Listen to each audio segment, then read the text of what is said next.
Halo guys, kembali lagi, bukan David di sini, tapi penyuluh virtual yang di sini ya.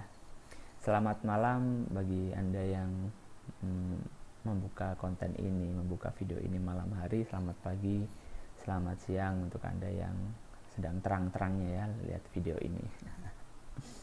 Baik, pada kesempatan kali ini saya akan mencoba sharing aja ya, bukan bermaksud gimana-gimana, sharing aja tentang penerimaan ASN 2021.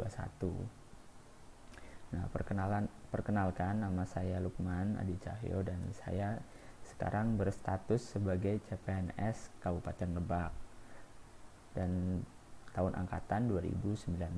Jadi saya angkatan, istilahnya angkatan COVID lah kalau kata candaan orang-orang gitu ya. Karena memang pada saat itu proses seleksi dirasa sangat lama dan tertunda karena adanya pandemi di tahun 2020 awal waktu itu masuk ke Indonesia ya. Tidak usah bahas pandeminya ya, karena itu adalah hal yang dari kita memang tidak kita inginkan, dan semoga saja pandemi ini segera berlalu dengan cara kita bersama-sama menjaga prokes atau protokol kesehatan. Kalau kita tidak bekerja sama, kalau kita hanya ingin sembuh dan kita hanya ingin hanya satu daerah atau satu keluarga saja, itu tidak akan bisa. Kita harus bekerja sama bareng-bareng, bersama-sama untuk bisa memutus rantai penyebaran COVID-19 ini. Kemudian balik lagi ke topik utama, saya akan mencoba sharing tentang pendaftaran ASN di tahun ini. Kita tahu bahwa pendaftaran diperpanjang ya sampai tanggal 26 kalau nggak salah. Berarti kalau dari sekarang tinggal 3 hari lagi. Dan dari video ini dipublish ya, kalau saya mah tag kameranya, tag syutingnya ini tanggal 22, tapi saya akan publish besoknya. Berarti 3 hari lagi, dan kalian orang-orang yang mungkin nanti akan terpilih, berarti waktu kalian tinggal 3 hari lagi untuk memantapkan pilihan di mana nanti kalian akan bekerja jika diterima. Ya tentu saja pendaftaran ini tidak bisa disepelekan ya. Bagi kalian mungkin di pikiran kalian, di mindset kalian mungkin adalah seleksi tertulis, baik itu SKD, seleksi kemampuan dasar maupun bidang, ataupun nanti ada juga wawancara jika instansi kalian menyelenggarakan. Namun juga pendaftaran ini adalah salah satu komponen penting. Seleksi administrasi juga ini bukan hal yang sepele, karena di seleksi administrasi salah ketik saja bisa menyebabkan seseorang tidak lolos. Dan juga pendaftaran ini juga merupakan tahapan yang penting. Kenapa tahapan yang penting? Pendaftaran ini menentukan di mana kalian akan bekerja. Tidak hanya itu, kita berpikir positif saja ya. Kita berpikir kalian akan lolos kalian yang menonton video ini akan lolos ya di seleksi tahun 2021 ini. Artinya kalian akan menempati instansi atau daerah yang kalian pilih tentunya, dan itu akan berlangsung minimal 10 tahun karena kalian sudah menandatangani surat pernyataan 10 tahun tidak akan pindah. Ingat, 10 tahun itu bukanlah waktu yang sebentar. Maka dari itu kalian benar-benar harus mempertimbangkan, meyakinkan diri untuk bisa akan bekerja di tempat yang kalian daftarkan. Jadi kalau menurut saya banyak orang-orang atau mungkin bimbel-bimbel CPNS yang memberi saran, trik tentang peluang yang akan kalian daftarkan. Peluang kuota di suatu instansi itu mempengaruhi kelolosan kalian. Iya betul, kuota kemudian jumlah pelamar itu adalah salah satu strategi pemilihan dari instansi. Namun tidak banyak yang menyadari bahwa ada pertimbangan lain strategi pemilihan instansi atau mungkin pemerintah daerah atau mungkin pemerintah pusat ya. Salah satunya yaitu tempat yang kalian tuju, tempat yang kalian daftarkan itu nanti adalah tempat di mana kalian akan tinggal 10 tahun, bukan lagi 5 tahun ya, seperti terakhir 5 tahun itu adalah seleksi tahun 2017, itu peraturan masih 5 tahun. Mulai 2018-2019 seleksi peraturan tidak boleh pindah instansi itu adalah selama 10 tahun. Jadi ini yang tidak banyak disadari oleh teman-teman pendaftar, teman-teman pejuang CPNS, bahwa nanti kalau lolos instansi atau daerah yang akan kalian tinggali itu adalah menjadi tempat kerja kalian. Tidak hanya menjadi tempat kerja kalian, namun juga sebagai tempat tinggal kalian, di mana kalian mencari makan di situ, di mana kalian mencari nafkah, di mana kalian akan menghidupi keluarga kalian di situ, di mana kalian akan tinggal bersama istri kalian, anak-anak kalian disekolahkan juga di situ, dengan lingkungan yang juga beragam ya, yang di tempat kalian daftarkan. Hal itulah yang tentunya tidak banyak disadari oleh pejuang CPNS, pejuang ASN, yang mungkin banyak di mindset mereka, di mindset kita, yang penting lolos, yang penting lolos aja dulu. Perkara nanti kita mau ditempatkan di mana itu tidak jadi masalah. Ya, itu merupakan pilihan ya. Mungkin kalian yang sudah berumur untuk CPNS, sudah berumur 34 tahun, 33 tahun, karena memang batas maksimal pendaftaran CPNS adalah berumur 35 tahun, umur terakhir. Mungkin bagi kalian yang umurnya sudah istilahnya kepepet 34, 35, mungkin itu pilihan saja untuk kalian, yang penting lolos. It's okay, nggak ada paksaan atau apapun. Namun saya hanya menyampaikan bahwa tidak banyak orang yang berpikir jangka panjangnya apakah nanti daerah yang kita tinggali itu adalah daerah yang baik lingkungannya, daerah yang bagus lingkungannya dan damai, sentosa gitu ya, karena memang lingkungan nanti akan mempengaruhi kinerja kita sebagai ASN. Nah, seperti itu. Jadi di dalam waktu 3 hari saya minta teman-teman memantapkan, adik-adik atau mungkin kakak-kakak yang sedang mendaftar, segera dimantapkan. Bagi yang muslim mungkin mantapkan dengan salat istikharah, bagi yang non muslim benar-benar yakinkan diri sehingga tekad kalian menjadi bulat untuk menjadi ASN tahun 2021, sehingga tahapan-tahapan seleksi kalian bisa dilakukan dengan totalitas adalah kunci, selain juga doa ya. Nah, maka dari itu yang ingin saya sampaikan sih, dan saya juga ingin sharing ya. Di sini portal SSCASN udah bagus banget ini, istilahnya user interface gitu. Kalian bisa cek instansi pendaftaran bukanya, yang instansi mana aja yang buka di mana lewat menu ini sudah sangat dimudahkan ya. Kemudian saya juga mau sharing tentang tahun 2019 itu gimana jatuh bangunnya seleksinya, malah offline. Oke, kita langsung saja ke sini ya. Jadi dulu saya mendaftar di Kabupaten Lebak.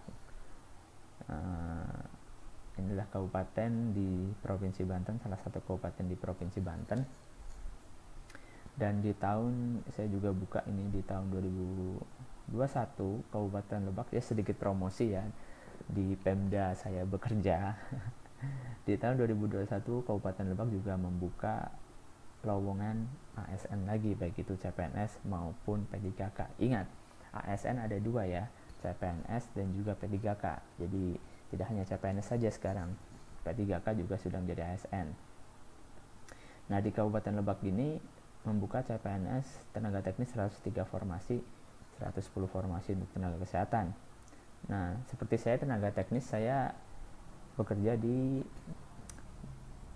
Dinas Pertanian Kabupaten Lebak, khususnya jabatan penyuluh pertanian. Dan pada tahun ini 2021 di Lebak juga buka kembali penyuluh pertanian.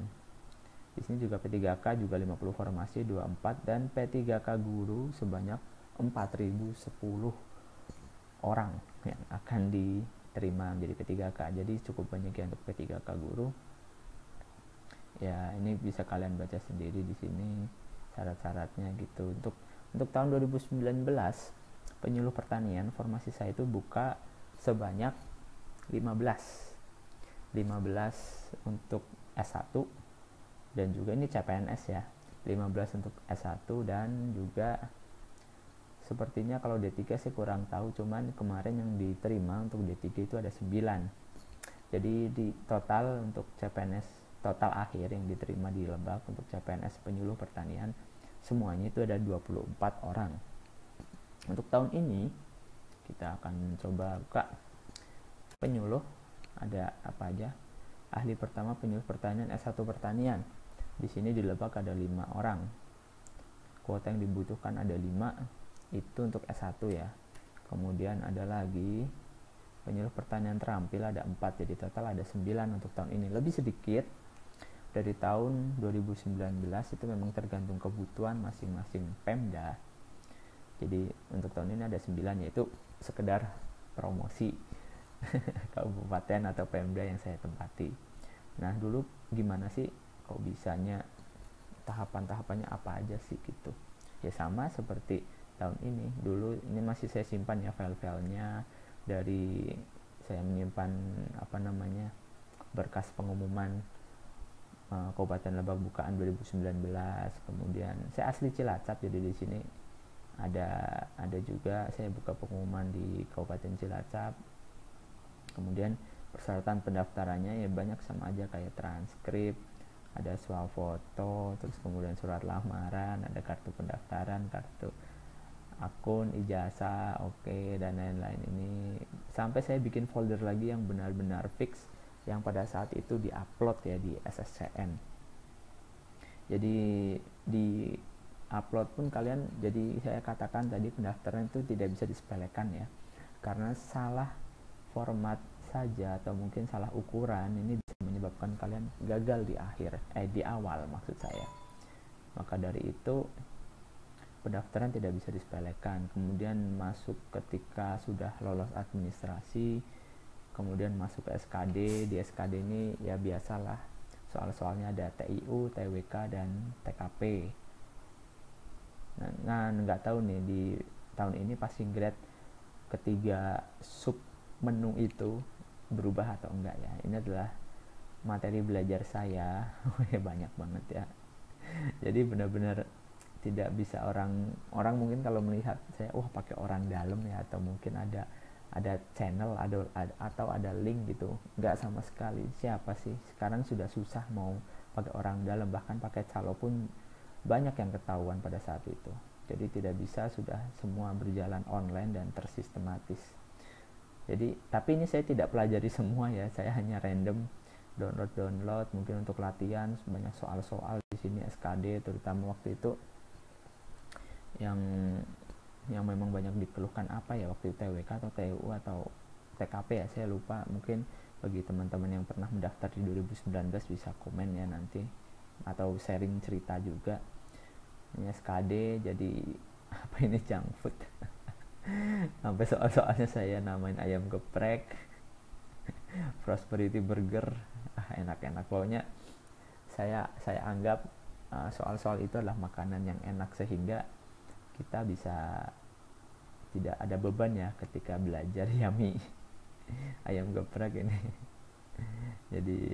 jadi teringat ya waktu itu, ebook juga banyak ebook, jadi tidak mudah ya waktu itu. Apalagi waktu itu saya juga sambil bekerja di sebuah perusahaan swasta di Jogja waktu itu. Jadi meluangkan waktu belajar dan bekerja itu ya lumayan menguras tekad ya. Kadang kita malas, kadang kita harus ya menyemangati diri sendiri gitu. Dari SKD muncullah pengumuman. Saya waktu itu SKD di Rangkas Bitung ya, waktu itu memang belum ada pandemi. Dari domisili saya Cilacap, saya tes terbang, enggak terbang sih, naik kereta ke Rangkas Bitung untuk ikut SKD. Pada waktu itu masih SKD-nya kalau nggak salah tuh Februari 2020. Jadi belum ada berita-berita COVID, jadi masih bebas, belum ada PPKM atau mungkin PSBB dan lain-lain. Nah, di pengumuman SKD ini kita buka ya. Alhamdulillah banget ya. Nah, ini banyak, ini pengumumannya semua formasi se-Kabupaten Lebak, ada berapa halaman? 794. Kita akan cari nama saya.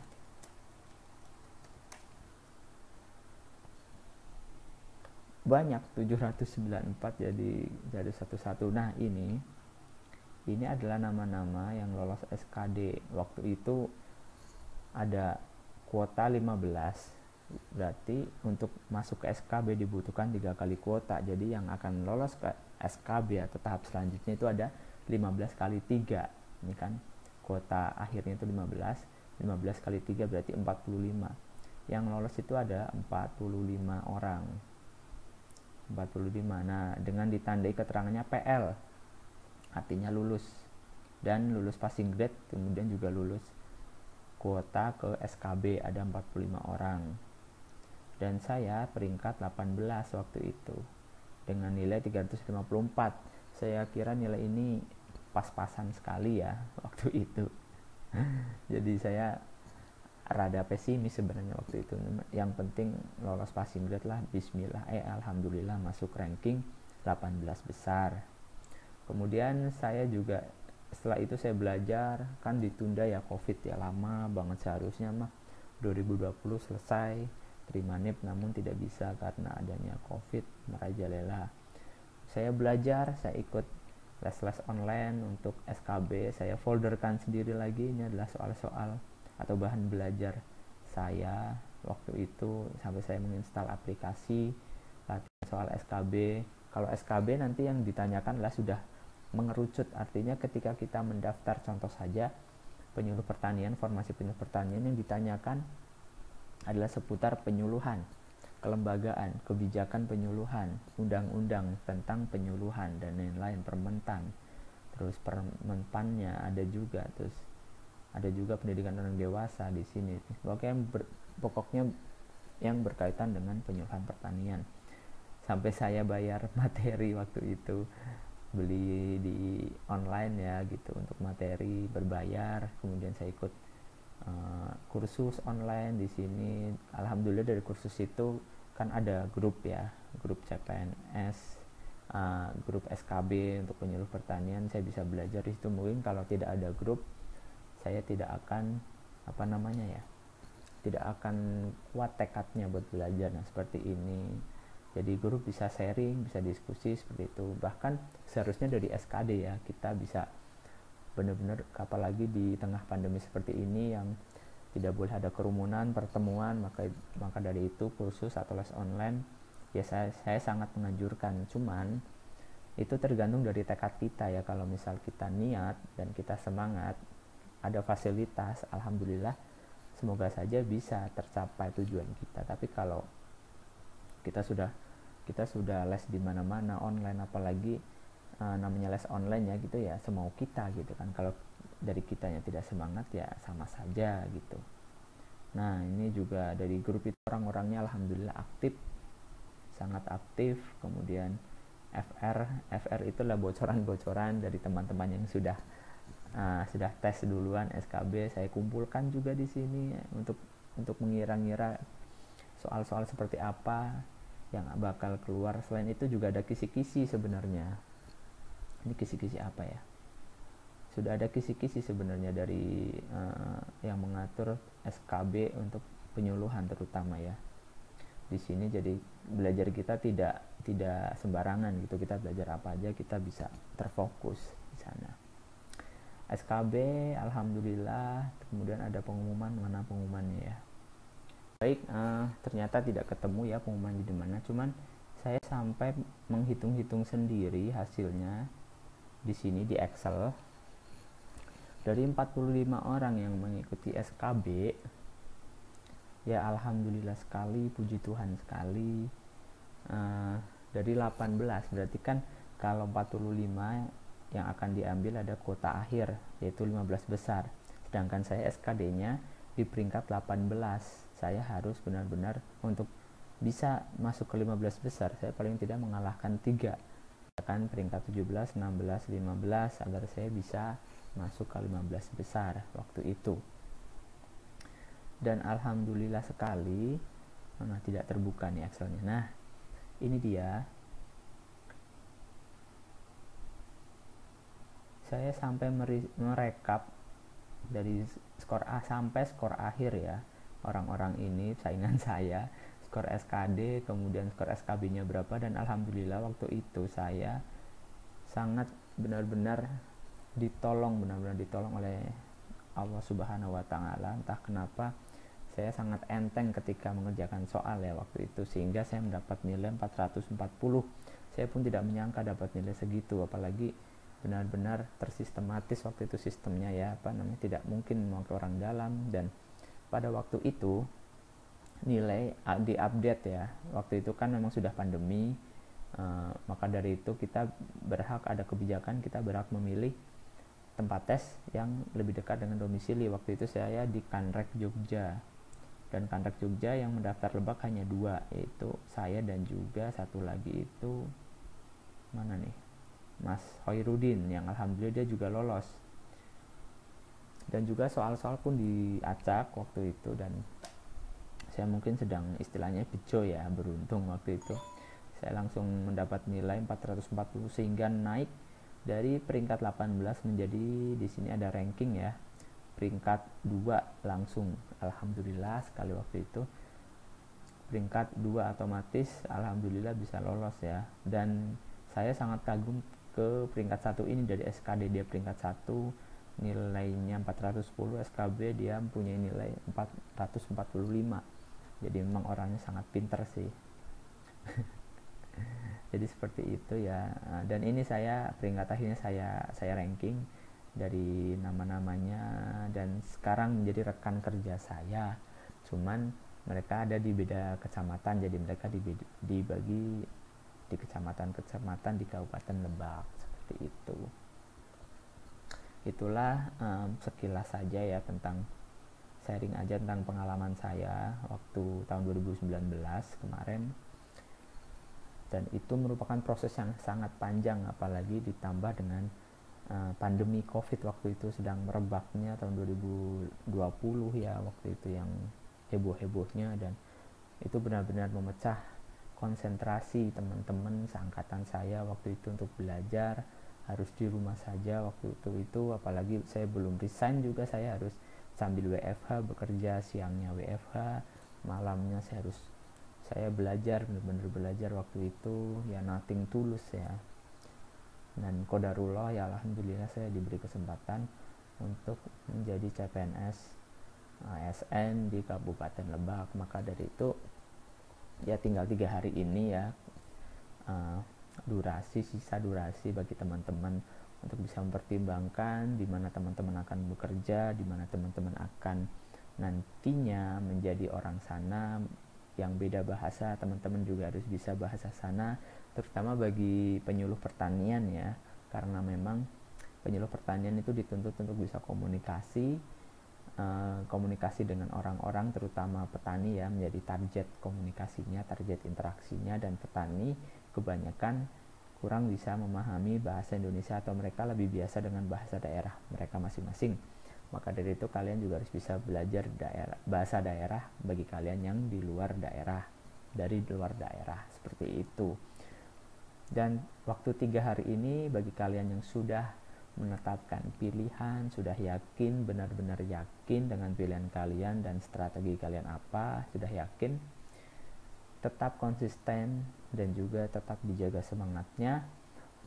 Dan juga jangan lupa untuk berdoa, sangat-sangat dianjurkan itu, karena doa benar-benar penentu. Kalau saya bagi pengalaman, orang tua itu sangat menjadi penentu keberhasilan anak-anaknya.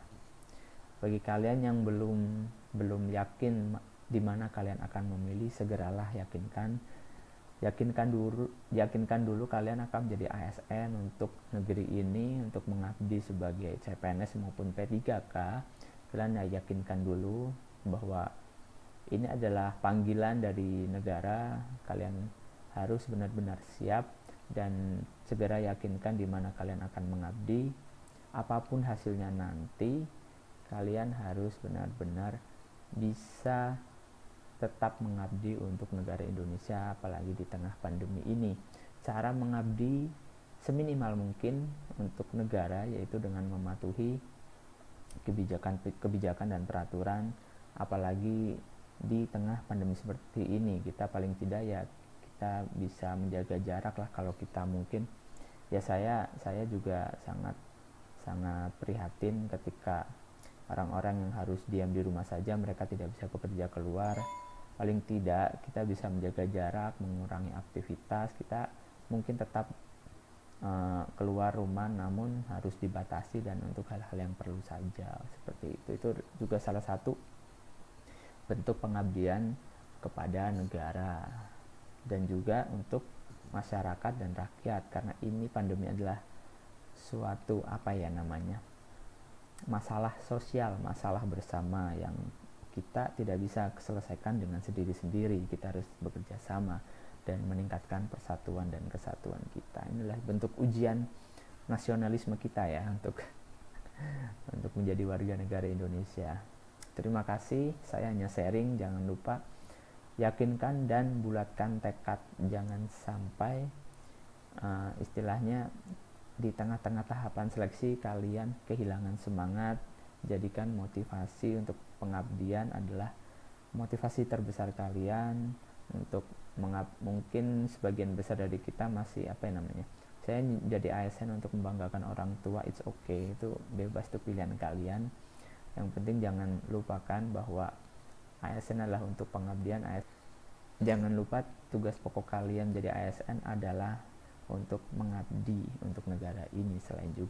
Selain memang mungkin tujuan kalian untuk menjadi calon menantu yang dibanggakan mertua, atau mungkin untuk mengangkat derajat orang tua, untuk membanggakan orang tua, atau mungkin untuk ada yang mungkin untuk gaya-gayaan, tapi jangan lupakan kalau tujuan kalian jadi ASN adalah untuk membangun negeri ini, mengabdi kepada masyarakat, kepada rakyat, kepada negara. Seperti itu. Mungkin cukup saja ya dari saya sharing-sharingnya, semoga menjadi motivasi bagi kalian, bisa menjadi membuka wawasan kalian untuk mumpung ini belum tutup pendaftarannya, karena kalau sudah kirim resume atau ringkasan pendaftaran, kalian sudah upload, kalian sudah kirim itu, maka data tidak akan bisa diubah lagi. Mumpung kalian mungkin ada yang belum kirim ringkasannya, kalian bisa mantapkan lagi keyakinan kalian untuk bisa semangat untuk tahapan yang selanjutnya, hingga semoga saja kalian yang menonton video ini bisa diterima di instansi atau di pemerintah daerah, pemerintah kabupaten kota, pemerintah provinsi, ataupun pemerintah pusat yang kalian impikan. Amin. Sekian dari saya. Mungkin jika ada salah kata maupun salah sikap dari saya, itu datangnya dari saya sendiri. Kalau mungkin ada kesalahan di mana saya bicara, bisa dikoreksi nanti di kolom komentar. Jika suka video ini, klik like, atau jika tidak suka, bebas, kalian bisa klik tombol tidak suka juga. Saya tidak akan memaksa untuk nge-like semuanya. Semoga bisa menjadi motivasi untuk kita, dan saya doakan semoga kalian tetap semangat, tahapan-tahapan kalian dilancarkan dan diberikan hasil yang terbaik sesuai takdir kalian masing-masing. Amin. Terima kasih.